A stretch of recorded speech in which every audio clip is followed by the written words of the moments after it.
Robert's Kitchen, and tonight we're going to make a very quick tomato sauce, and we're going to have some gluten-free macaroni with it. We're going to start with some freshly washed plum tomatoes, meatballs that need to be fried, red wine, olive oil, freshly ground pepper, some coarse sea salt, fresh basil, garlic, and Parmigiano Reggiano.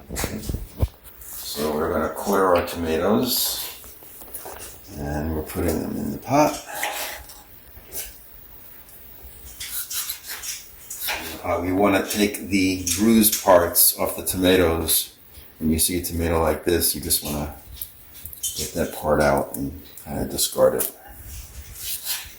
You don't want any of that in your tomato sauce.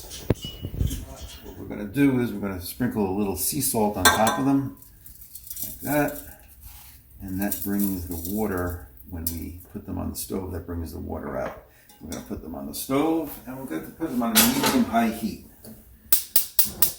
And we're just going to let them cook down until the skins have become like a little shriveled and the water is coming out of them. All right, so now we're going to fry up our meatballs that we've already prepared. What I do is I prepare my meatballs ahead of time and I freeze them raw. And then when I'm ready to cook them, I bring them out of the bag, out of the freezer, and I fry them. So we just add a little olive oil to the pot, and we're going to get that olive oil nice and hot. Come to the stove, and I'm going to put it on a medium-high heat. And what we're going to do is we're going to sprinkle a little tiny coarse sea salt on the bottom, and we're going to sprinkle some, grind some fresh pepper in there. And we'll get that oil nice and hot, and then we'll put our meatballs in.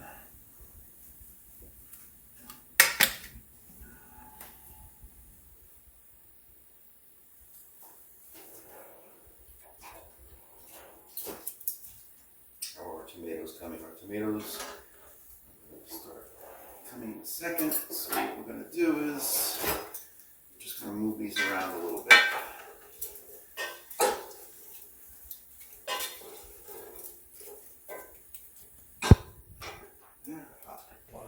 All right, our olive oil is nice and hot now, and we're going to put our meatballs in.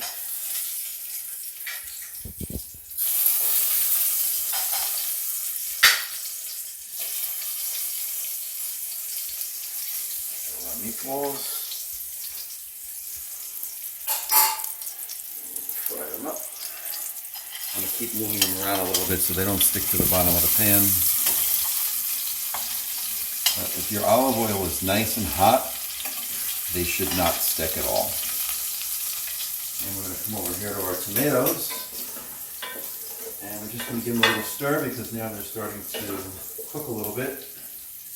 Notice the steam coming out of the pot, and we're going to just cook those down nice, and we're going to brown these very nicely.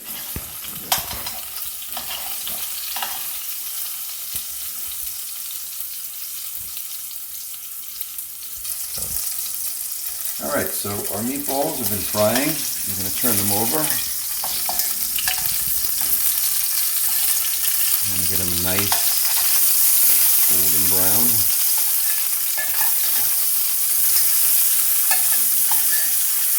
You don't want to add too much oil to your pan because then your tomato sauce is going to come too greasy. Because the meat, as it cooks, releases its juices and its oils. And if you have too much olive oil, then your whole sauce is going to become greasy and it's not going to taste good. We're going to go over here, stir our tomatoes again, and they're starting to cook down very nicely. If you come here and you look at the pot, you'll see that the juices and the water is starting to release from the tomato, and our skins are becoming looser around the tomato. So this is what we want, and we're just going to cook that down a little bit more. Look at our tomatoes, and we're going to look at our meatballs and see how they're doing. I'm going to stuck a little bit to the pan, and those are nice and brown. So what we're going to do is we're going to take those out of the pot.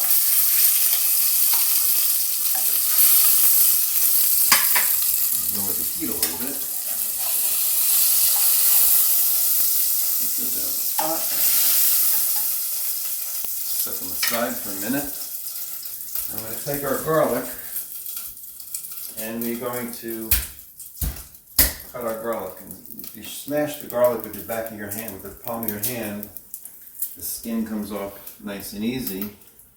And you just take the end there and be careful with the knife. And you're going to peel all the skin off. And what we're going to do is we're going to cut this into nice chunks into our tomato sauce. The oil. I'm just going to let that sit. I'm going to add a little bit more freshly ground pepper. And we're going to come here, and our tomatoes have cooked down nicely, and the water is released, so we're just going to take these off the heat.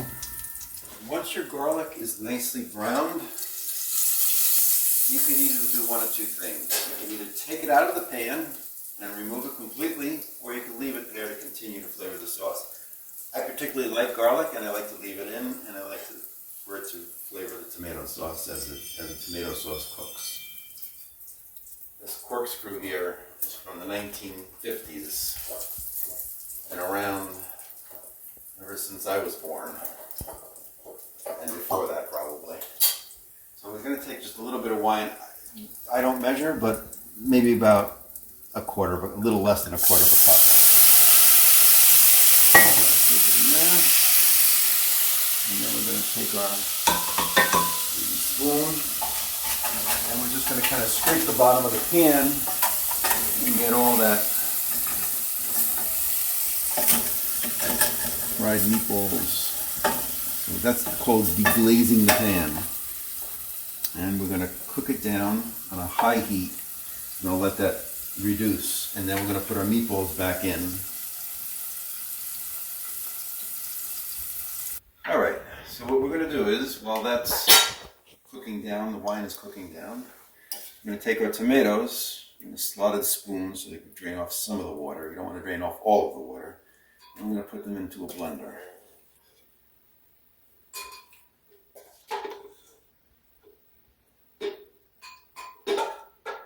Okay, got most of our tomatoes there. And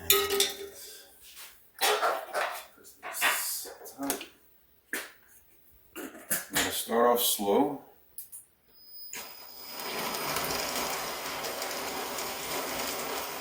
I always like to hold my hand on top because if anything shoots up, at least your hand is on top and it prevents the cap from shooting up. It has happened a few times where the top is shut up and tomato sauce all over the kitchen. So that's not fun.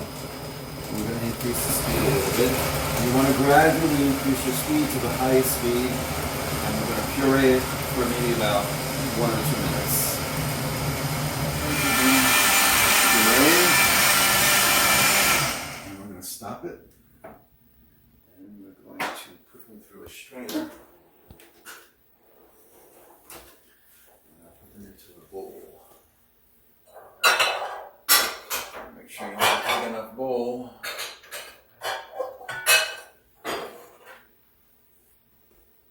I'm just going to pour it in. I like to just shake the strainer as they're being poured in, and it strains them nicely.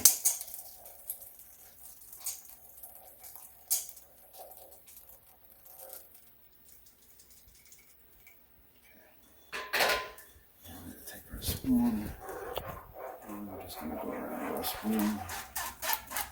When it gets down to this far, what I like to do is I like to press it.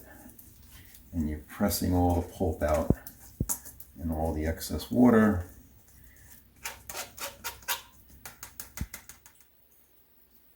Okay, and then what you're left with is very, very little discard. The more you press, the more comes out. And you're just left with that. Just discard that. Alright, so we're going to take our strained tomatoes over to the stove. And again, this is our reduced wine. We're just going to turn the heat up. We're going to put our meatballs back in.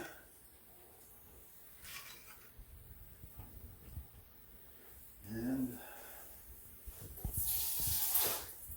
careful, always food safety first. Make sure you wash your hands thoroughly when handling partially cooked meats or anything. And what we're just going to do is we're just going to pour this into the pot. Nice. There.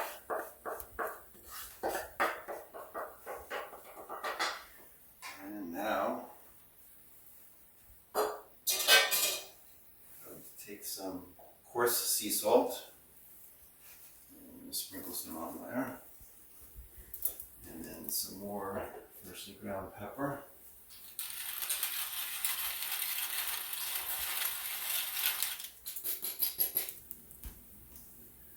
And our basil that we washed. And what we do is we rip the basil, we tear it, because cutting the basil with the knife, the metal reacts with the juices and the basil flavor is just gone. I particularly like a lot of basil in my tomato sauce, and that's how I grew up, with a lot of basil in my tomato sauce. So I just put a nice amount in there. I don't put the stems in. And then we're going to grate some Parmigiano Reggiano. Just going to grate some on there.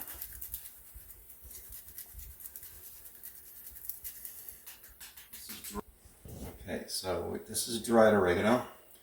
And what I do is with any dried spices, I put them in the palm of my hand, the amount that I want to use.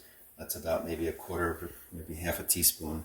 And I take it and I rub it in the palm of my hand, and that brings out the flavor of the dried herbs when you put it in there. I'm just going to give this a nice stir. And this is going to cook for about an hour. You want to make sure your meatballs are cooked thoroughly through. So about an hour, and that's our quick tomato sauce. That's how we make it. Okay, so our tomato sauce is on a very low boil. What we're going to do is we're going to lower the tomato sauce. Now that it's boiled, we're going to lower it. It's boiled for like 5 minutes, and I like to do that just to get it going and get it nice and hot. And we're going to lower it down to a very low simmer. We're not going to cover it. If you cover your tomato sauce, what happens is the steam accumulates and the sauce does not become thick. You want to take some of that water out of the sauce because it's fresh tomatoes, and fresh tomatoes are very watery. So if you leave your pot uncovered, the sauce will thicken and it'll cook down nicely. So we're just putting it on a low simmer. We're going to fill up our pot with cold water, and always start with cold water. I don't like to use hot water. And I'm just going to fill the pot. And what we're going to do is move it over here, and I use gluten-free, not all the time, but we use gluten-free macaroni. We use jovial. Then I'm going to have fusilli. And we're going to put the water to boil. We're going to cover it. What we're going to do is, once the water boils, then we will add our salt. We don't add our salt in the beginning. We add it after the water has been boiling. So we're just going to wait for that to boil on a high heat. So our water is boiling. And we're going to add a good amount of sea salt. You want your water like the sea. So we're going to add a nice amount of coarse sea salt. And we're going to add our macaroni. Notice how when we added the sea salt, the water kind of stopped boiling a little bit. So we want to get that, get all that salt dissolved in there first. Okay. Add our macaroni. These boxes are not a pound. They're a little bit less than a pound. But this I found after trying multiple gluten-free macaroni. This is one of the best gluten-free pastas that is out there. It almost tastes like, it actually does taste like regular macaroni. It's one of the best ones. All are 100% organic brown rice made in Italy. It costs a little bit more money, but the flavor is unparalleled. Anything, if you want to go gluten-free pasta, this is the one to do it with. So we're just going to give that a nice stir. And we're going to come here to our tomato sauce that's been cooking. And we're going to give that a nice little turn. And notice how the water, most of the water has come out of it. It's nice and thick now.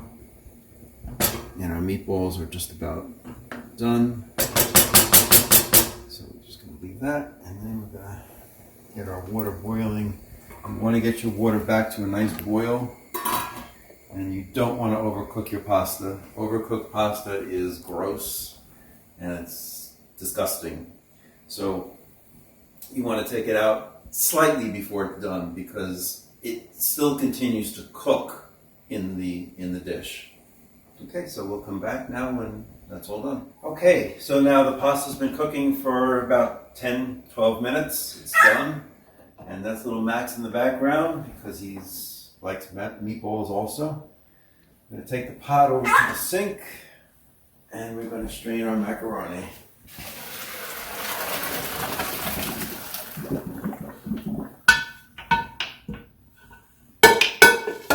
Okay. And this strainer has been in the family since the 1940s. My mother's uncle was a tinsmith and he made this strainer. So we're going to strain that nice and well. And we're going to put it back in the pot. Now, my partner Robert likes his macaroni with pesto. So I have a little bit of homemade pesto that I had made a while ago. And we're just going to stir that up a little bit. And pesto is made with fresh basil, a clove of garlic, some sea salt, pepper, a little bit of Parmesan cheese. I'm just going to put that on there. And we're going to mix this up nice. Some fresh basil leaves. Oh, it smells wonderful. The sauce smells amazing. And yes, it is sauce. In Italian, they say succa. All right. And if you notice how nice and thick the sauce became as it cooked. Again, it was cooking for about an hour.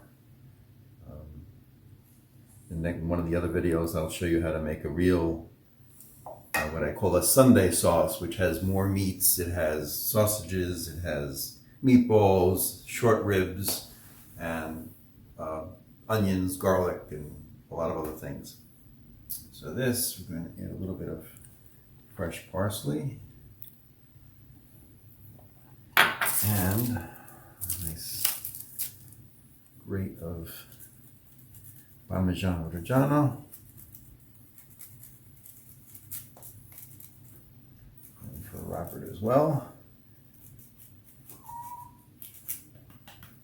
Okay, a little bit of fresh basil. So there you have it, our final dish, macaroni with meatballs and fresh basil, fresh tomato sauce, all done within an hour and 10 minutes. Un auguro, una bellissima serata. Ciao.